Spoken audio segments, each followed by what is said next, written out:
یہ وضو کا طریقہ سن لیں ذرا ایک دفعہ. وضو تو سب کو ہی کرنا آتا ہے, لیکن جو صحیح پراپر سنت طریقہ ہے نا اس سے لوگ وضو نہیں کرتے. نماز کا طریقہ تو بڑا لمبا ہے, اب وہ تو پوری کر کے دکھانا پڑے گا نا, تو وہ پھر کسی اور وقت انشاءاللہ. طریقہ یہ کہ آپ نے ہاتھ دھونے کے بعد بائیں ہاتھ سے نلکا کھولا, سیدھے ہاتھ میں کیا لیا, پانی لے کے نلکے کو فوراً کیا کر دیا, چلو میں پانی لے کے. لوگ سمجھتے ہیں نلکا کھولنا تو سنت ہے, بند کرنا سنت.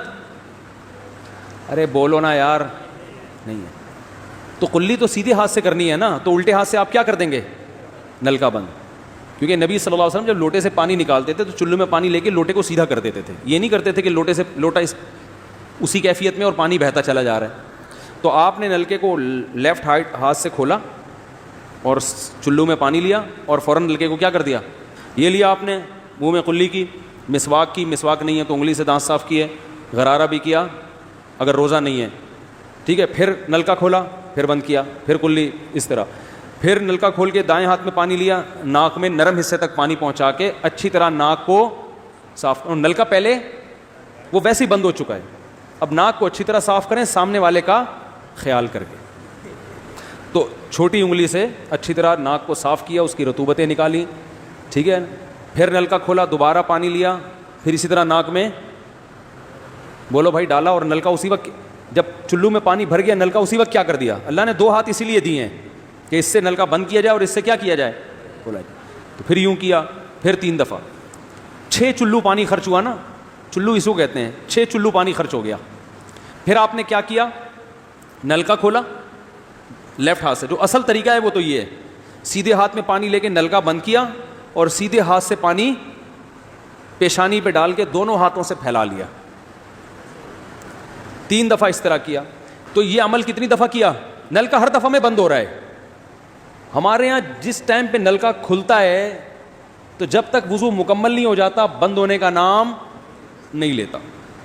3 دفعہ آپ نے منہ اچھی طرح دھو لیا. داڑھی ہے تو اس میں کیا کر لیا, بڑی داڑھی ہے, میری داڑھی ایسی میں تو چلو سے پوری داڑھی دھو لیتا ہوں, چھوٹی سی داڑھی ہے تو داڑھی میں خلال کر لیا آپ نے. اس کے بعد آپ نے بازو کیسے دھونے ہیں, بازو دھونے کا بھی یہ طریقہ ہے.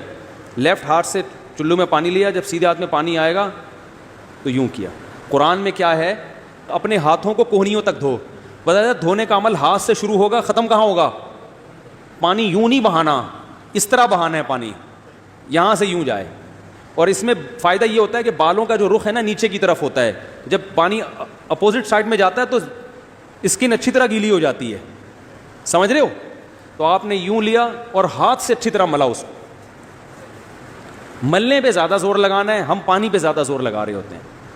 یہ جو ہوتا ہے نا یوں یوں یوں کر کے رگڑے لگا رہے ہیں نلکے کے نیچے ایسے, یہ نہیں ہوتا, یہ سنت طریقہ نہیں ہے. نبی جس برتن سے وضو کرتے تھے تو اس طرح چلو میں پانی لے کے اس طرح وضو کیا کرتے تھے, غسل اسی طرح ہو جاتا تھا. تو اب پھر لیفٹ میں بھی ایسے ہی ہے, لیفٹ میں پانی ڈالا اور سیدھے ہاتھ سے سہارا لے کے کیا کیا, دونوں ہاتھوں کا پانی ادھر آ جائے گا. 1 دفعہ دھل گیا, اچھی طرح مسئلے کونیوں تک پہنچ جاتا ہے, اور پریکٹس کے بعد تو بہت اچھا ہو جاتا. اس کے بعد آپ نے کیا کیا, سر کے بالوں کا مسا. سر کے بالوں میں جو یہ ہے یہ طریقہ کچھ بھی نہیں ہے, کہیں بھی ثابت نہیں ہے. سیدھا سیدھا آپ نے ہاتھ گیلے کیے, پیچھے لے گئے.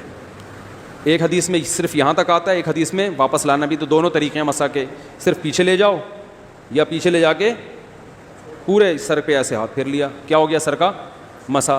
پھر انگلیوں کا, وہ کانوں کا, الاذنان من الراس, حدیث میں آتا ہے کان کس میں سے ہیں, سر میں سے. کیا مطلب, اس کے لیے نیا پانی لینے کی ضرورت نہیں ہے. کان کا مسا کیا اور کانوں کی لو کا مسا کیا. گردن کا مسا بہت اختلاف ہے اس میں. احناف کے ہاں سنت, احناف بھی نہیں کہتے, افضل ہے, بہتر ہے. سنت کے لیے جتنی مضبوط دلیل ہونی چاہیے وہ گردن کے مسا پہ نہیں ہے, اس لیے احناف کا بھی فتویٰ یہی ہے کہ بہتر ہے کر لو, سنت نہیں, زیادہ اس کو مستحب کہا جائے گا. تو گردن کا مسا کر لیں تو بھی ٹھیک ہے, نہیں کریں بولو بھائی ٹھیک ہے. لیکن یہ جو یہاں کا مسا نہیں ہوتا, بعض لوگ پوری گردن کو یوں کر کے لا رہے ہوتے ہیں, ایسا نہیں ہے. تو گردن کا مسا یہ جو یہاں سے کیا جاتا ہے, یہ پچھلے جانب سے ہمارے حضرت اس کے قائل نہیں تھے. وہ کہتے تھے مسا جہاں بھی شریعت میں ملتا ہے یہاں سے ملتا ہے. تو ان کی رائے یہی تھی کہ اگر گردن کا مسا کرنا ہے تو گردن نہیں, گدی کا مسا وہ یہاں سے کر لے. لیکن یہ کوئی نہ سنت مؤکدہ ہے نہ کوئی زیادہ تاکید ہے اس کی, کوئی کرے ٹھیک ہے, نہیں کرے تو بھی ٹھیک ہے. اس کے بعد آپ نے پاؤں دھونا ہے. تو پاؤں میں بھی یہ کہ قرآن نے کیا کہا کہ الل کعبین, انگلیوں سے شروع ہوگا اور ٹخنوں تک پانی جائے گا, تو انگلیاں رکھیں نلکے کے نیچے اور لیفٹ ہاتھ سے اس کو اچھی طرح کیا کریں, دھوئیں اور انگلیوں کا خلال بھی کریں, تو بہت چند سیکنڈ میں ہو جاتا ہے یہ کام. اور پھر نلکا بند کر دیں, پھر دوسرا پاؤں سیدھے ہاتھ سے نلکا کھولا, سیدھا ہاتھ نلکے پہ رکھیں اور الٹے ہاتھ سے پاؤں دھوتے رہیں, جیسے ہی دھل جائے. تو میرا خیال ہے ایک مگا پانی بمشکل استعمال ہوتا ہے, ایک مگا جو ہوتا ہے نا نہانے والا. لیکن آج اگر جو لوگ وضو کر رہے ہیں نا, ان کا پانی اگر آپ دیکھ لو تو بالٹیوں کی بالٹیاں خرچ کر رہے ہوتے ہیں, اور معذرت کے ساتھ کم بختوں کا وضو پھر بھی نہیں ہوتا, پھر بھی ان کو شک ہوتا ہے کہیں کوئی جگہ خشک نہ رہ گئی ہو.